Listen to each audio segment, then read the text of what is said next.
napulot kanina. So yan, continue lang ulit natin. Let's continue.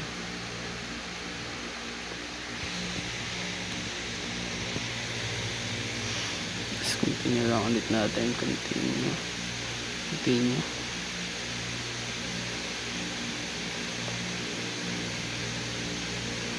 Ay, yes pala yun. So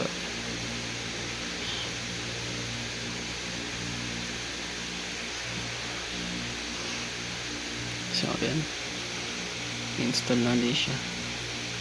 So balikan na lang natin pagkatapos. So continue ulit.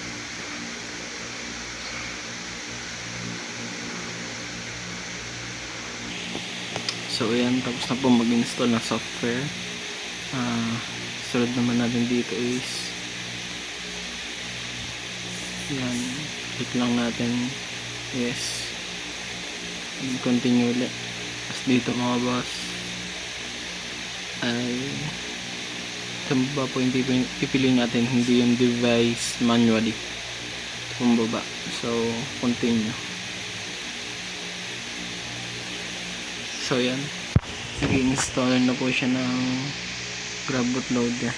So itayin lang po natin matapos bago natin balikan. So ayan,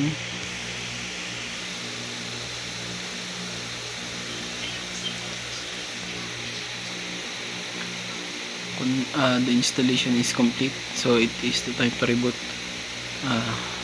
to boot into your new system. So make sure to remove the installation media so that you installation. So continue. So yeah.